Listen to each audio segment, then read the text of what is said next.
Welcome to the second Engage to Succeed podcast. My name is James Lambert and I'm the founder of Engage to Succeed. What I want to do today actually is just talk to you a little bit about the marketplace. Though we don't have any guests on this podcast, but what I want to do is share with you some of the insights that I've been talking to some of my clients about over the course of the last 6 months. The market has changed quite significantly in the last 6 months. And if you look at what some of those key changes have been, they tend to be focused around a reduction in the number of jobs and opportunities for people. Actually, attrition within organisations has reduced, but that's mainly because there aren't as many jobs out there. And also the other big thing at the moment is the discussion that I'm having is around how do you engage your employees when there aren't as many opportunities out there for them internally? Often managers will shy away from those conversations when there aren't those opportunities internally because they're not sure how to approach them, how to overcome any challenging questions that their team or their employees may have. So the market has really shifted in the last 6 months. Lower attrition, lower number of jobs, and therefore more people are staying put. The danger with that is very simple, that we're probably finding that we are having more people sliding off a roller coaster ride into stuck in a rut. When we talk about stuck in the rut at Engage to Succeed, they tend to be the quiet quitters that often you hear about in the market. As engagement drops, what happens is people move onto a roller coaster ride. They have good days, they have bad days. But if something isn't addressed in those situations, what happens is their performance slowly starts to decrease and they come off the roller coaster ride and they drop down into stuck in a rut. And when they're stuck in a rut, performance is low, productivity is low, they're probably clinging on for dear life, if you like, in some situations. And so therefore, there's lots of things that we need to probably talk about from a perspective of actually the market and what we need to do from an engagement perspective in this type of market. In so many situations that I've been in, when I've been in the corporate world and working in businesses where the market's been tight, where there's been a lack of jobs out there and people are staying put, engagement becomes actually one of the most important things that organisations need to focus on. Often organisations forget about engagement when the market is tight and people don't move around and they stay put. And in actual fact, the dangers of doing that are so high, because if you don't engage your staff and your employees properly in these times, as soon as that market starts to pick up and as soon as opportunities start arising more, what happens is actually you get an exodus of people from your business. We saw that back in 2021 when the market started improving slightly after the lockdowns, etc. And the number of opportunities suddenly started coming back. And what happened was lots of people started moving around. Salaries started to get inflated beyond all recognition. And businesses actually struggled to not only retain their staff, but also to hire new staff when those left, because the expectations of people was that much higher. It's not quite as bad as it was back then, but in actual fact, when we look at today's situation, there are signs that a similar course of events could occur. So it's really important that actually we step back, we think about actually what are we doing as an organisation and as a business, how do we address our engagement with our employees, and how can we help them to understand that actually now is the time to potentially help them with development, help them with growth, help them with understanding what maybe their aspirations are longer term.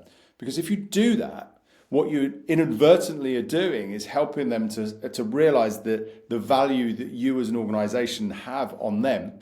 And then when the markets start picking up and more opportunities arise, you'll probably find that people will stay put because of the investment you've made in them. It's always a challenging situation, isn't it? When things start to get tough, lots of organisations suddenly start looking at their cost. Lots of organisations start pulling back on training, on development, on initiatives like engagement, DEI, etc. And they focus very much on operational activity. The danger of doing that is exactly as I've said, that you lose the engagement of your people. So sometimes in the conversations that I often have, I talk about the cost of not doing something.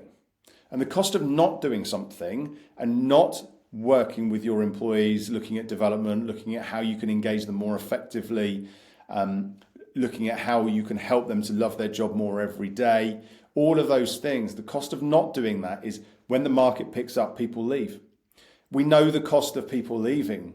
The cost of people leaving is significant. So if you think about it from a volume or a non-volume perspective, they're two different things. But if you look at the average cost of somebody leaving in a non-volume role, the average cost is somewhere between £20,000 and £25,000.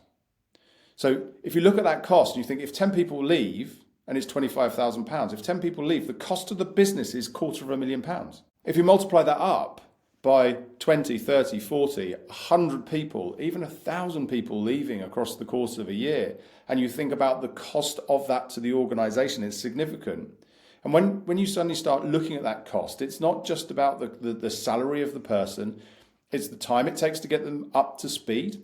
It's potentially the loss of opportunity, especially in a sales or a marketing role, the loss of opportunity of future business.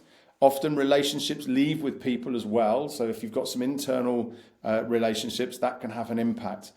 So when you look at all of those things and all those varying factors, the cost of people leaving an organization is significant. So when we sit here and we think about actually cost reduction can have impact on future growth of an organization. And yes, I know things often are tight from a margin, a revenue, a profit perspective, but sometimes it's those little things that help, that don't cost a lot of money, but have great value to the individual. Imagine this. Imagine if you said to somebody who'd been working really hard over the course of the week, they could finish a few hours early on a Friday because it was a nice afternoon. What's the cost of that to a company? It's relatively small in comparison to that person leaving. But the value of that to an individual is huge, because they're having more time to do maybe some of the stuff they love to do outside of work, and you're giving them that opportunity. So the market conditions are challenging at the moment. The market conditions are tough at the moment.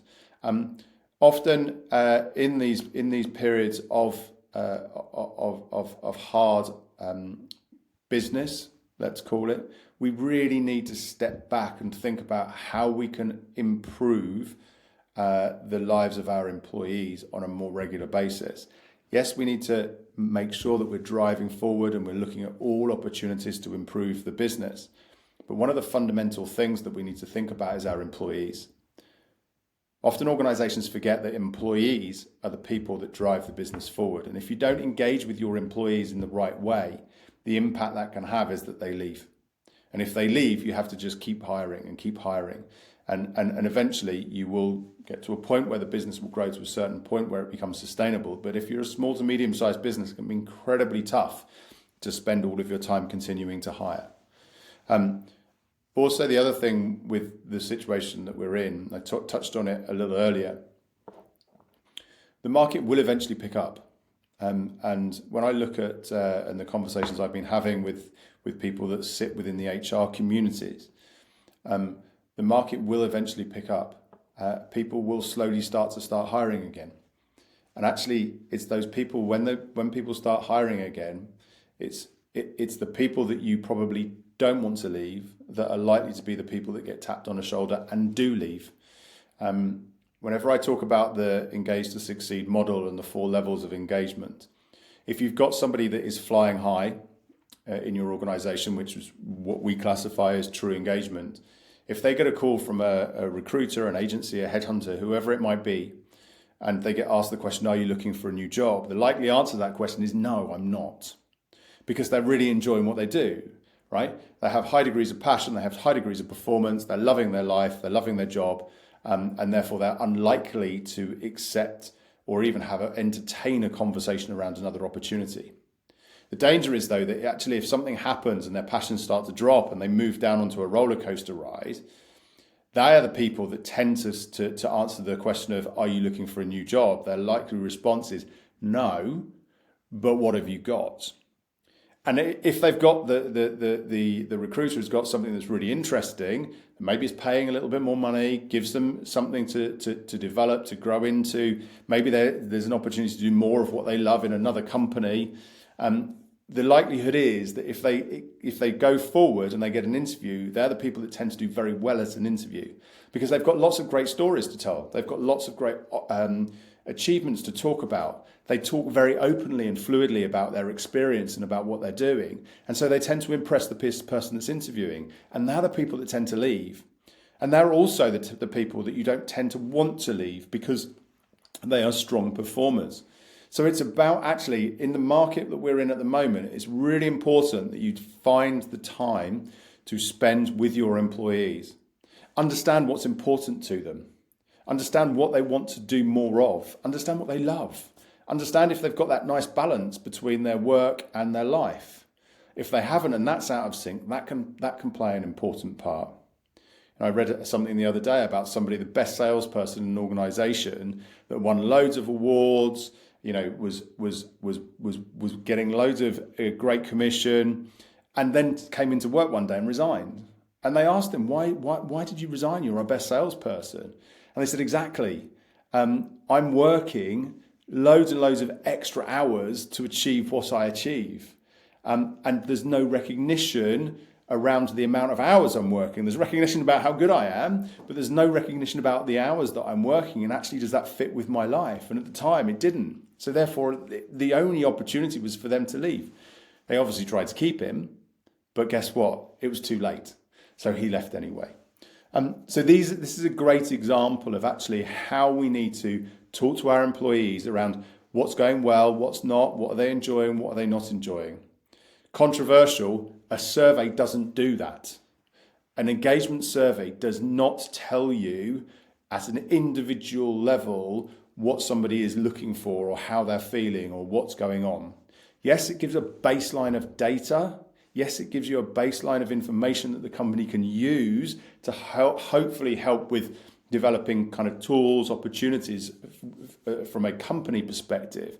But it doesn't tell you truly how I or your employees are feeling, how they're doing at an individual level. And that's where engagement really falls over, because managers aren't having these effective conversations with their employees.